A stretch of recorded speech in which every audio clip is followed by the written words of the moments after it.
السلام علیکم ورحمۃ اللہ وبرکاتہ۔ اعوذ باللہ من الشیطان الرجیم، بسم اللہ الرحمن الرحیم۔ انما یرید اللہ لیذہب عنکم الرجس اہل البیت ویطہرکم تطہیرا۔ جی ناظرین، آج ہم جس حوالے سے گفتگو کرنے جا رہے ہیں وہ ہے نبی پاک صلی اللہ علیہ وسلم کی بیٹی سیدہ فاطمہ رضی اللہ تعالی عنہا۔ جیسا کہ آپ کو اس بات کا علم ہوگا کہ ڈاکٹر اشرف جلالی نے جو جملے بولے، خیر وہ میں نہیں بول سکتا، سیدہ فاطمہ رضی اللہ تعالی عنہا کے بارے میں، تو ناظرین پھر احمد شاہ بخاری جو انہی کا ہے اس نے بھی بات کی۔ تو آج دیکھیں گے سوشل میڈیا پہ کیا یعنی کہ لوگ باتیں کر رہے ہیں اس کے بارے میں۔ تو مرزا علی انجینئر کا بھی وہی موقف ہے جو احمد شاہ بخاری کا ہے۔ تو آئیے ناظرین وہ ہم مرزا علی انجینئر کی زبانی ہی سنتے ہیں گفتگو، پھر انشاءاللہ ناظرین اسی والا سے ہم بھی گفتگو کریں گے۔ تو آئیے ناظرین مل کے ویڈیو دیکھتے ہیں۔ کہ میں نے اس پر ڈسکشن اس لیے نہیں کی کہ میرا موقف 2016 کے اندر ہی جاگیر فدق کے اوپر آ چکا تھا۔ میں اس کو ایک مینیجریل ایشو سمجھتا ہوں۔ سیدنا ابوبکر صدیق رضی اللہ تعالیٰ عنہ علیہ السلام نے جو ڈیسیژن کیا وہ بھی اجتہاداً درست تھا۔ اگر سیدہ فاطمہ کی وہ بات مانتے ہوئے اس کی مینجمنٹ سیدہ فاطمہ کے حوالے کر دیتے سلام اللہ علیہا تو تب بھی درست ہوتا۔ تو یہ میرا موقف اس میں موجود ہے۔ میں اس کو وراثت والا ایشو نہیں بلکہ مینیجریل ایشو سمجھتا ہوں۔ باقی اس کے اوپر میں نے اس میں ڈسکشن کیا، آج میں نے صرف ورڈک دینی تھی وہ دے دی۔ اور سیدنا عمر بن عبدالعزیز نے اپنے دور میں دوبارہ سے جو جاگیر فدق تھی وہ آل فاطمہ کے حوالے کر دی، جو اس بات کا ثبوت ہے کہ دونوں اجتہاد درست تھے اپنی جگہ۔ اب رہا ڈاکٹر اشرف آصف جلالی صاحب کا یہ کہنا کہ نعوذ باللہ سیدہ فاطمہ جب مانگ رہی تھیں تو خطا پر تھیں، یہ تو بالکل جھوٹ ہے۔ اس کی وجہ یہ ہے کہ خطا تو اس چیز کو آپ گردانتے ہیں کہ جہاں پہ پہلے کو وعید موجود ہو، پھر انہوں نے اپنے اس جملے سے بجائے رجوع کرنے کے اس کے دفاع کے اندر اس سے بھی زیادہ سخت الفاظ استعمال کیے۔ ایک کسی پرانے بزرگ اور مولوی کی کتاب اٹھا کے انہوں نے کہا جی انہوں نے لکھا، یار اس نے جو لکھ دیا وہ قرآن حدیث ہے، وہ اپنی قبر میں اللہ کو جواب دے گا۔ تو کسی بزرگ نے لکھا تو لکھا ہوگا اپنے اعمال کا خود جواب۔ اس میں نعوذ باللہ کہ جی سیدہ فاطمہ کو لقمہ حرام سے نعوذ باللہ بچا لیا حضرت ابوبکر صدیق رضی اللہ تعالیٰ عنہ نے۔ یہ سیدنا ابوبکر کے سامنے کوئی جملہ بولنے کی جرت کرے نا تو میں دیکھتا ہوں کہ وہ سلامت کیسے وہاں سے نکلتا ہے۔ صحیح بخاری میں حدیث ہے، سیدنا ابوبکر کا قول ہے کہ محمد صلی اللہ علیہ وآلہ وسلم کے قرب کو آل محمد کے قرب میں ان کی محبت میں تلاش کرو۔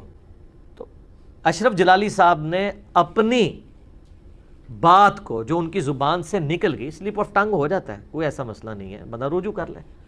اس کو ڈیفینڈ کرنے کے لیے بعد میں جتنی بھی کانفرنسز کی ہیں میں نے ایک ایک کو بڑے غور سے سنا ہے۔ معذرت کے ساتھ میں تو اس رزلٹ پہ پہنچا ہوں کہ وہ اس پورے ایپیسوڈ کے اندر شیطان کے ہتھے چڑھ گئے، اور تھوڑی بہت جو انہوں نے عزت کمائی تھی اپنے مکتب فکر میں وہ بھی گنوا دی۔ اور انہوں نے سیدنا آدم علیہ نبینا علیہ الصلوۃ والسلام کی جو اجتہادی خطا تھی اس کے ساتھ ریلیٹ کیا سیدہ فاطمہ کی خطا کو، نعوذ باللہ من ذالک۔ بھئی قرآن حکیم میں 7 مقامات پہ قصہ آدم اور ابلیس آیا ہے، اور اللہ تعالیٰ نے واضح طور پر سورۃ البقرہ میں اور سورۃ الاعراف میں تو ڈیٹیل کے ساتھ یہ بتایا کہ ہم نے آدم کو منع کیا تھا کہ یہ نہ کرنا، اس کے باوجود انہوں نے خطا کی۔ تو یہ تو سمجھ آتا ہے کہ ان سے اجتہادی خطا ہوئی۔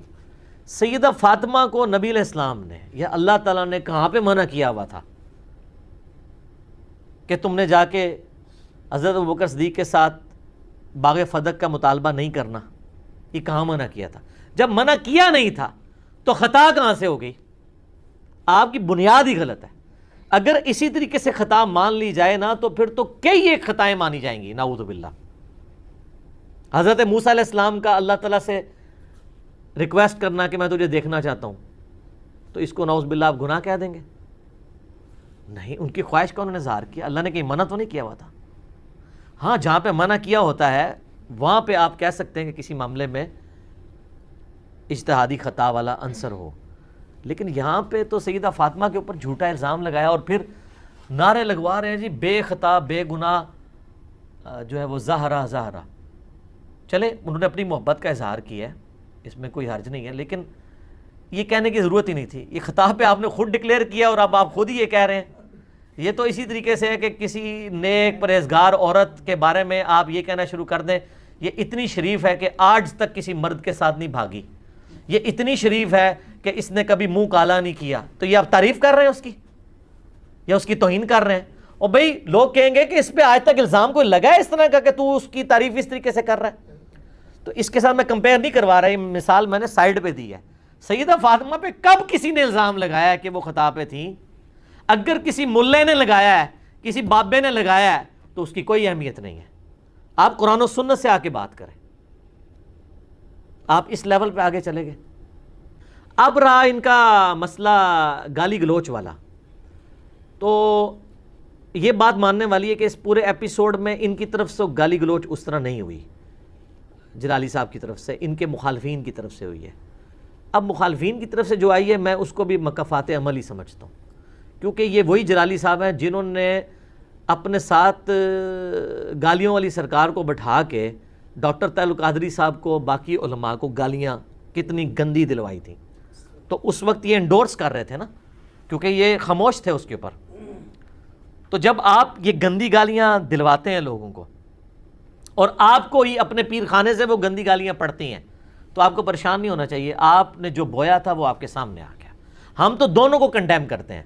آپ کو اپنے اعمال کی سزا مل رہی ہے کیونکہ آپ نے یہ فضا کریٹ کی تھی جو بخاری مسلم میں آتا ہے کوئی شخص اپنے باپ کو گالی نہ دے. صحابہ نے کہا کون اپنے باپ کو گالی دے گا؟ فرمایا جب تم کسی کے باپ کو گالی دو گے اس کے جواب میں وہ تمہارے باپ کو گالی دے گا، گویا کہ تم نے اپنے باپ کو گالی دی.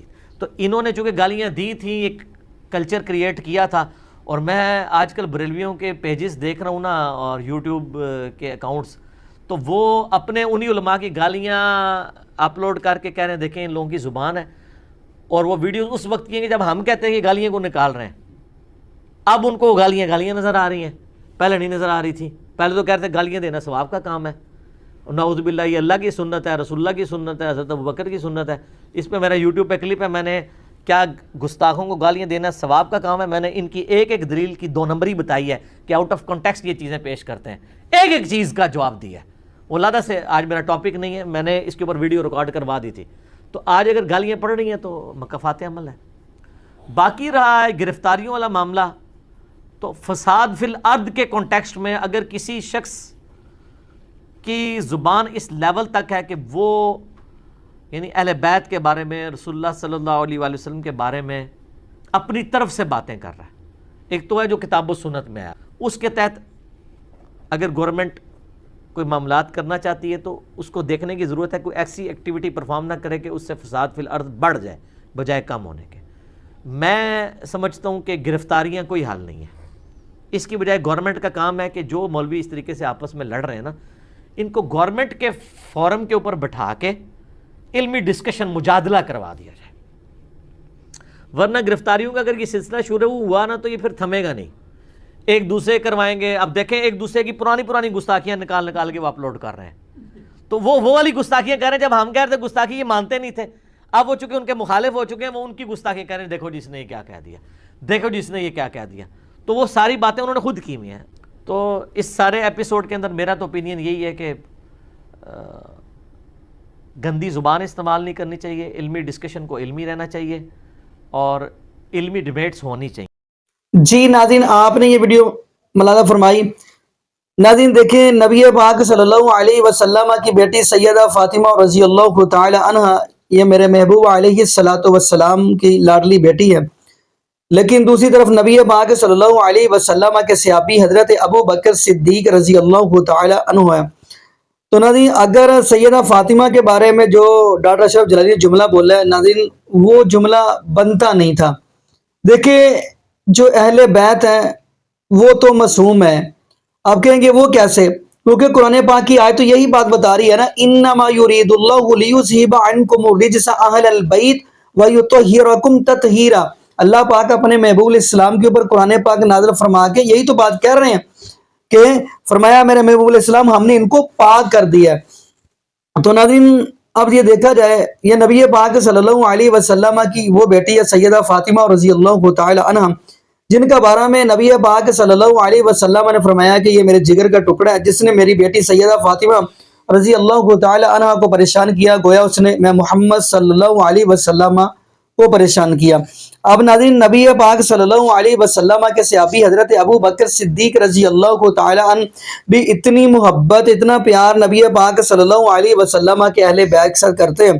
نبی پاک صلی اللہ علیہ وسلم کے نواسی حضرت حسن اور حضرت حسین رضی اللہ تعالی عنہما کی طرف دیکھ لیں تو جیسا کہ جامع ترمذی کی حدیث ہے، نبی پاک صلی اللہ علیہ وسلم کا یہی پروانہ حضرت ابو بکر صدیق رضی اللہ تعالی عنہ مسجد سے باہر نکلے تو دیکھا دونوں نواسے نبی پاک صلی اللہ علیہ وسلم کے آ رہے، تو ابو بکر صدیق رضی اللہ تعالی عنہ فرمانے لگے پیارے علی بیٹے تو آپ کے ہیں لیکن اپنے نانا محمد صلی اللہ علیہ وسلم کے اوپر گئے ہیں، یعنی ایسا سمجھ لیں جو بندہ آمینہ کے لال جناب محمد رسول اللہ صلی اللہ علیہ وسلم کو دیکھنا چاہتا ہے وہ نبی پاک صلی اللہ علیہ وسلم کے نواسے حضرت حسن اور حضرت حسین رضی اللہ تعالی عنہما کو دیکھ لے، سیدہ فاطمہ رضی اللہ تعالی عنہا کے بیٹوں کو دیکھ لے۔